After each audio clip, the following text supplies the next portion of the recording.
कुछ समय पहले हमें दाल में काला लगा। चुनाव के नतीजे आते थे, मूड एक तरीके का होता था, रिजल्ट दूसरे तरीके का। मुझे याद है उत्तराखंड में हम चुनाव हारे।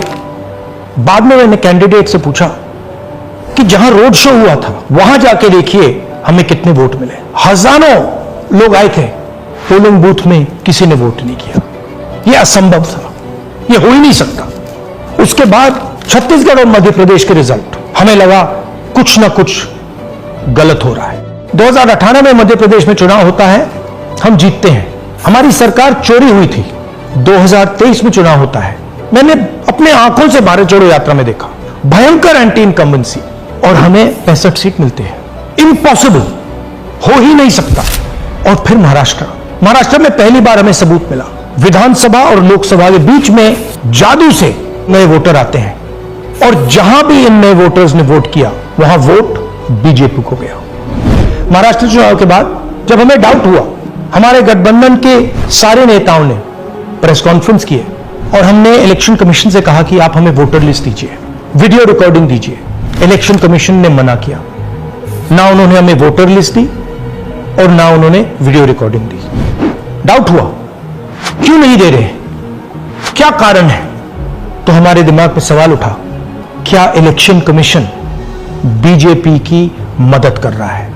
क्या इलेक्शन कमीशन ही इलेक्शन को चोरी करवा रहा है? इसके बाद हमने एक टीम सेटअप की और हमने उन्हें कहा कि आप जाइए, एक कंस्टिट्यूएंसी भी जाके ढूंढिए, सच्चाई ढूंढिए, किस प्रकार से चीटिंग की जा रही है, किस प्रकार से यह काम किया जा रहा है और कौन कौन इस काम को कर रहे हैं। सबसे महत्वपूर्ण बात यह है कि इलेक्शन कमीशन डिजिटल डेटा नहीं देता है, फिजिकल डेटा देता है।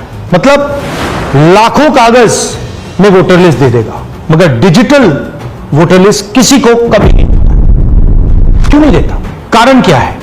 कारण है कि अगर डिजिटल डेटा मिल जाए तो इलेक्शन कमीशन की सच्चाई पूरे देश को पता लग जाएगी। हमने टीम को बताया, मैंडेट दी कि आप जाके चेक कीजिए, आप 5-7 सीटों पे पता लगाइए कि चीटिंग हुई, और अगर हुई तो कैसे हुई। टीम ने हमें एकदम बताया कि 5-7 सीटों पे काम किया ही नहीं जा सकता। क्यों? मैंने उनसे पूछा क्यों नहीं किया जा सकता? उन्होंने मुझे ये कागज दिखाए। ये जो कागज हैं, ये एक लोकसभा के कागज नहीं है, ये एक विधानसभा के कागज है, और इन कागजों को हमने मैन्युअली सॉर्ट करना पड़ा, और पूरा का पूरा काम जो हुआ है इसमें 6 महीने लगे हैं, और एक असेंबली सीट में हम ये काम कर पाए हैं। क्यों? क्योंकि डिजिटल डेटा नहीं दिया जाता।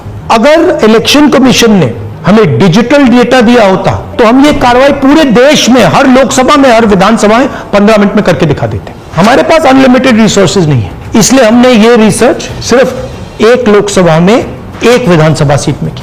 मगर मुझे अब पूरा भरोसा है कि ऐसी 100 से ज्यादा सीटें हैं हिंदुस्तान में, जो यहां हुआ है उन सीटों में भी हुआ है। और याद रखिए, अगर बीजेपी को 10-15 सीटें कम आती तो आज नरेंद्र मोदी प्रधानमंत्री नहीं होते, इंडिया गठबंधन की सरकार होती। जांच ने 5 तरीके की चोरी पकड़ी है। डुप्लीकेट वोटर, जिसका मतलब एक वोटर के नाम वोटर लिस्ट में अनेक जगह आ रहे हैं। फेक एड्रेस, मतलब एड्रेस है ही नहीं, या फिर house number 0। Bulk voter in single address, मतलब एक छोटे से घर में 40, 50, 60 लोग रह रहे हैं। इनवैलिड फोटोज, छोटी सी फोटो है या फिर फोटो ही नहीं है, और वो जो छोटी फोटो है वो दिखती भी नहीं है, कौन है, किसका चेहरा है, नहीं पता लग सकता।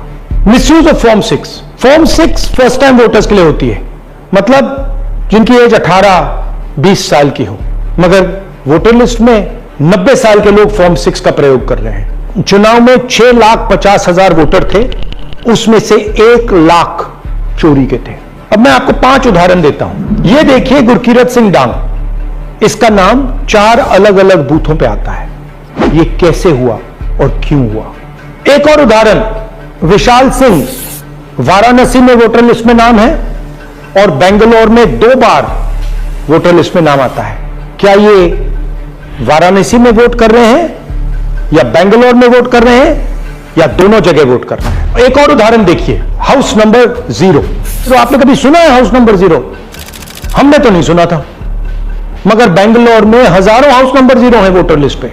हाउस नंबर 35 की कहानी सुनिए। छोटा सा घर है, ज्यादा से ज्यादा 4 लोग रह सकते हैं, मगर इस 35 में 80 लोग वोटर लिस्ट में रजिस्टर्ड है। ये ERO ने कैसे अप्रूव किया, क्यों अप्रूव किया, पता लगाना है।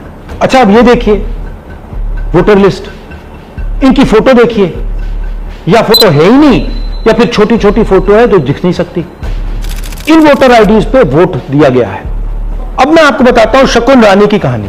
फर्स्ट टाइम वोटर बनी है, 70 साल की आयु है। एक बार फॉर्म 6 का प्रयोग किया और उसके कुछ ही महीने बाद दूसरी बार फॉर्म 6 का प्रयोग होता है। 2 बार इनका नाम वोटर लिस्ट में आता है और फर्स्ट टाइम वोटर की लिस्ट में आता है। ये फर्स्ट टाइम वोटर हो ही नहीं सकती। तो क्या शकुन रानी जी ने वोट किया या किसी और ने शकुन रानी जी के लिए वोट किया? ये ही छुपाने के लिए सीसीटीवी का डेटा हमें नहीं दिया जा रहा है। और ये शकुन रानी जी अकेली नहीं है, ऐसे हजारों लोग हैं जिन्होंने फॉर्म 6 का प्रयोग करके 2-3 बार वोटर लिस्ट में नाम डाला है। हमने पहले इलेक्शन कमीशन से इलेक्ट्रॉनिक वोटर लिस्ट मांगी थी, सीसीटीवी फुटेज मांगी थी। उन्होंने अपना काम नहीं किया, हमें नहीं दिया। फिर हमने अपना इन्वेस्टिगेशन कराया, आरटीआई भरे और हमारे पास डेटा आया। भाइयों और बहनों, सच्चाई यह है कि हिंदुस्तान में इलेक्शन कमीशन और बीजेपी मिलकर इलेक्शन चोरी कर रहे हैं।